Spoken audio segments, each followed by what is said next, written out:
তারেক রহমানের ভিডিও কনফারেন্সের সময় বিএনপির দুই গ্রুপের সংঘর্ষ, আহত ৩৫।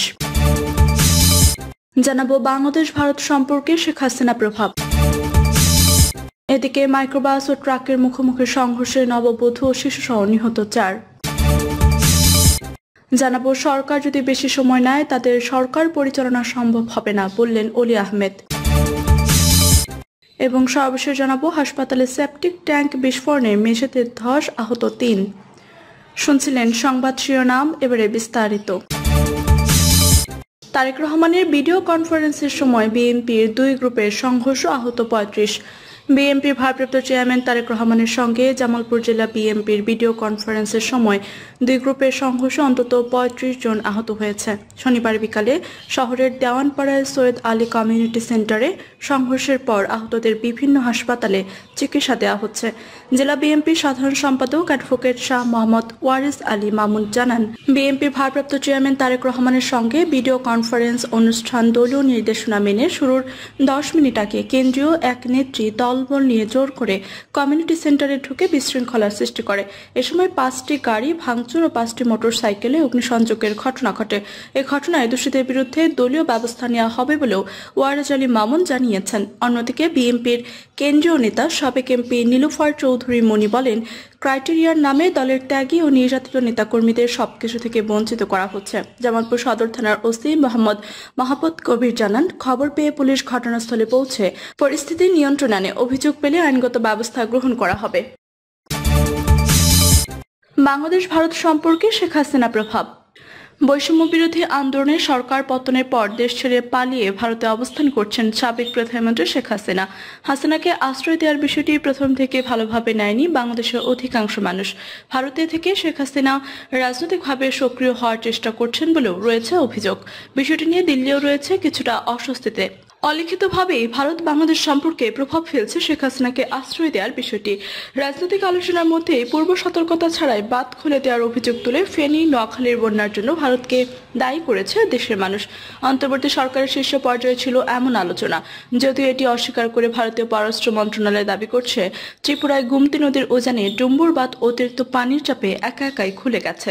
বিশ্লেষকরা মনে করছেন, বাংলাদেশের জনগণের সঙ্গে সম্পর্ক তৈরি না করে ভারত আওয়ামী সরকারের সঙ্গে সম্পর্ক জোরদারে বেশি মনোযোগ ছিল। নির্বাচনগুলোতে নিরপেক্ষ ভূমিকা পালন না করে আওয়ামী লীগকে নানানভাবে সমর্থন দিয়েছে ভারত। বর্তমানে জনমনে হাসিনা সরকারের প্রতি বিরূপ প্রতিক্রিয়া থাকায় ভারতের অতীতের কর্মকাণ্ড সামনে আনছেন অনেকে।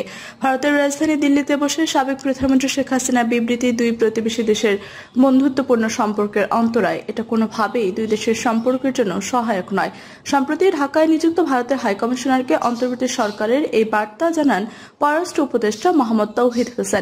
এরপরও সক্রিয় ছিলেন শেখ হাসিনা। এ বিষয়ে পররাষ্ট্র মন্ত্রণালয়ের সাবেক সচিব সাব্বির আহমেদ চৌধুরী বলেন, শেখ হাসিনা এখন ভারতে অবস্থান করছেন, সেটির একটি প্রভাবও থাকতে পারে। রাজনৈতিক আশ্রয় একটি নিয়ম আছে, কিন্তু তাকে রাজনৈতিক প্রেসারে নাকি অনেক মানুষ হত্যার জন্য সেখানে আশ্রয় দেওয়া হয়েছে, সেটা একটি প্রশ্ন। তাকে দেশে ফিরিয়ে এনে বিচারের জন্য উদ্যোগ নিলে ভারত সহায়তা করবে কিনা সেটিও দেখার বিষয়। তবে তিনি সেখান থেকে বসে রাজনৈতিক কর্মকাণ্ড চালিয়ে গেলে সেটি হয়তো মানুষ ইতিবাচকভাবে নেবে না। সেদিকে ভারতের সতর্ক দৃষ্টি রাখতে হবে। তিনি বলেন, ভারতের সঙ্গে ইমোশনাল ও ওভার রিয়েক্ট করে কিছু করাটা খুবই ভুল হবে। এটা ঠিক যে ভারত অনেক কিছু করেছে যেটি আমাদের কারোরই কাম্য নয়। এটাও ঠিক, আমরা অনেক অসম চুক্তি যেগুলো ভারত প্রেশার না দিলেও চেঁচে পড়ে করেছে। আওয়ামী লীগ সরকার তাদের ক্ষমতা পুক্ত করার জন্য এগুলো করেছিল। এখন যেহেতু নতুন সরকার এসেছে, তার চুক্তিগুলো পূর্ণ বিবেচনা করতে পারে। যদিও বন্যা একটি প্রাকৃতিক দুর্যোগ, সেটি নিয়ে অনেক ধরনের আলোচনা হয়, তবুও ভারতের এক্ষেত্রে দায় আছে কিনা সেটি নিয়ে বিশ্লেষণ দরকার। বাংলাদেশের অন্তর্বর্তী সরকারের সঙ্গে ভারত কাজ চালিয়ে যাবে বলে জানিয়েছেন দেশটির পররাষ্ট্রমন্ত্রী এস জয়শঙ্কর। তিনি বলেন, ভারতকে বাংলাদেশের সঙ্গে যৌথ স্বার্থে কাজ করতে হবে। বাংলাদেশের বর্তমানে যে সরকার ক্ষমতায় রয়েছে, ভারত তার সঙ্গেই কাজ চালিয়ে যাবে।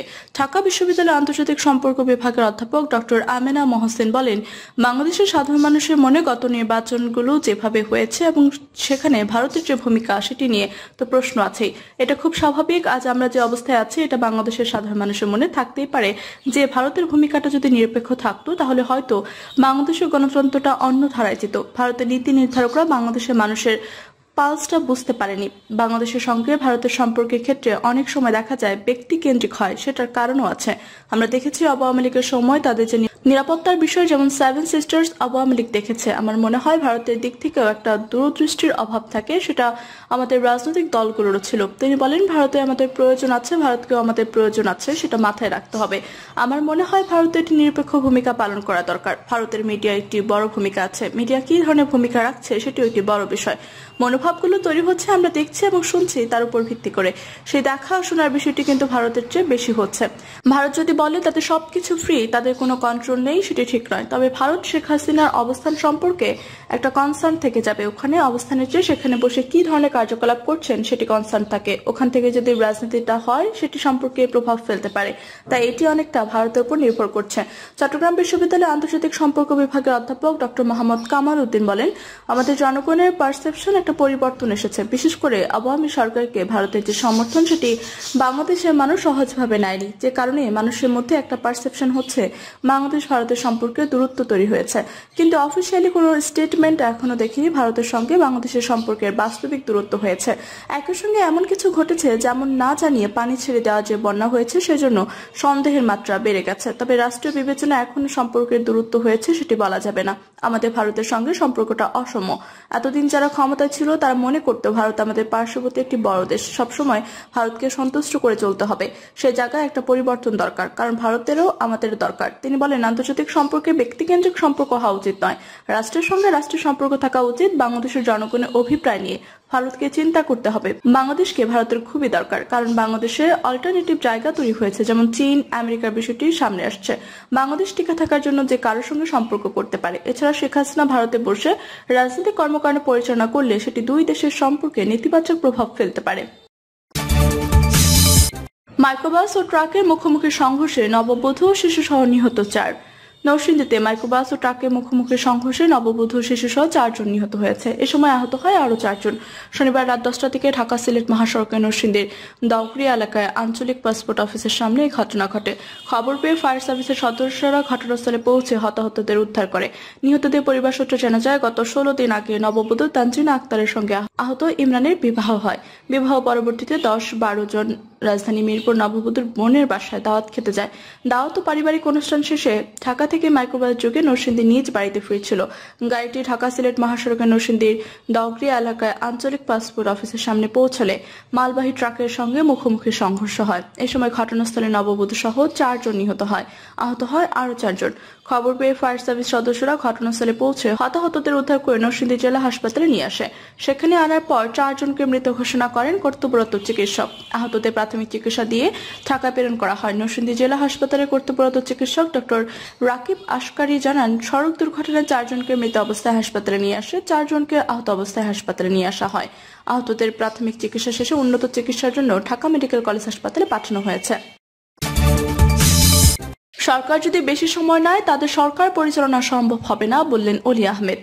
জাতীয় নির্বাচনের বিষয়ে অন্তর্বর্তীকালীন সরকারকে একটি রূপরেখা ঘোষণার তাগিদ দিয়েছেন লিবারেল ডেমোক্রেটিক পার্টির সভাপতি কর্নেল অলি আহমেদ বীর বিক্রম।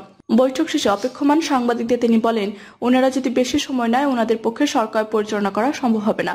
শনিবার বিকেল 5:15টার দিকে প্রধান উপদেষ্টার সঙ্গে বৈঠকের পর রাষ্ট্রীয় অতিথি ভবন যমুনা থেকে বেরিয়ে এসে সব কথা বলেন কর্নেল অলি আহমেদ। তিনি বলেন, আমরা বলেছি একটা নির্দিষ্ট সময় যদি ঘোষণা করে দেন তাহলে রাজনৈতিক দলগুলো তাদের কর্মকাণ্ড নিয়ে ব্যস্ত হয়ে যাবে, আপনাদের বিরক্ত করবে না। পর্যায়ক্রমে ইউনিয়ন, পৌরসভা ও সিটি কর্পোরেশন নির্বাচন ও উপজেলা নির্বাচনের সম্ভাব্য তারিখ ঘোষণা করার পরামর্শ দিয়েছে এলডিপি। দলটির সভাপতি অলি আহমেদ বলেন, রাজনৈতিক দলকে ব্যস্ত রাখতে একমাত্র উপায় নির্বাচনের তারিখ ঘোষণা দিয়ে দেওয়া। এটা 6 মাস পর হতে পারে, 9 মাস পরও হতে পারে, নির্বাচন তো হতে পারে। তবে সংস্কার হওয়ার আগে কোনো নির্বাচন বাঞ্ছনীয় নয় বলেও মন্তব্য করেন তিনি। অলি আহমেদ বলেন, অন্তর্বর্তীকালীন সরকারের প্রধানকে বলেছি, আপনি এখনো বিপদ মুক্ত নন। যারা ষড়যন্ত্রকারী তারা এখনো ষড়যন্ত্র করে যাচ্ছেন, যারা হাসিনার পদলোহী তারা এখনো চাকরিচ্যুত হননি, তাদের বিরুদ্ধে দুর্নীতির অভিযোগ নিয়ে তদন্ত শুরু হয়নি। একজন লোককে এক জায়গা থেকে অন্য জায়গায় বদলি করলেও সমস্যার সমাধান হবে না। যারা প্রকৃতপক্ষে দোষী, দেশের শত্রু, জনগণের শত্রু, তাদের জেলে নিক্ষেপ করতে করতে হবে, তাদের বিরুদ্ধে কঠোর ব্যবস্থা নিতে হবে, তাহলে এই দেশে মানুষ শান্তিতে ঘুমাতে পারবেন। এলডিপির পক্ষ থেকে মোট 83টি সুপারিশ করা হয়েছে জানিয়ে অলি আহমেদ বলেন, এসব সুপারিশ দলীয় কোনো উপকার বা রাজনৈতিক ফায়দা নেওয়ার জন্য নয়, আমাদের ব্যক্তিগত কোনো সুবিধার জন্য নয়।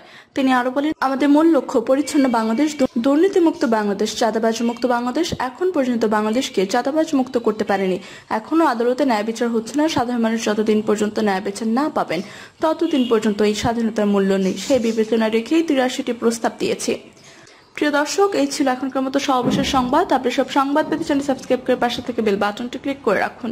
ধন্যবাদ সবাইকে এতক্ষণ সাথে থাকার জন্য।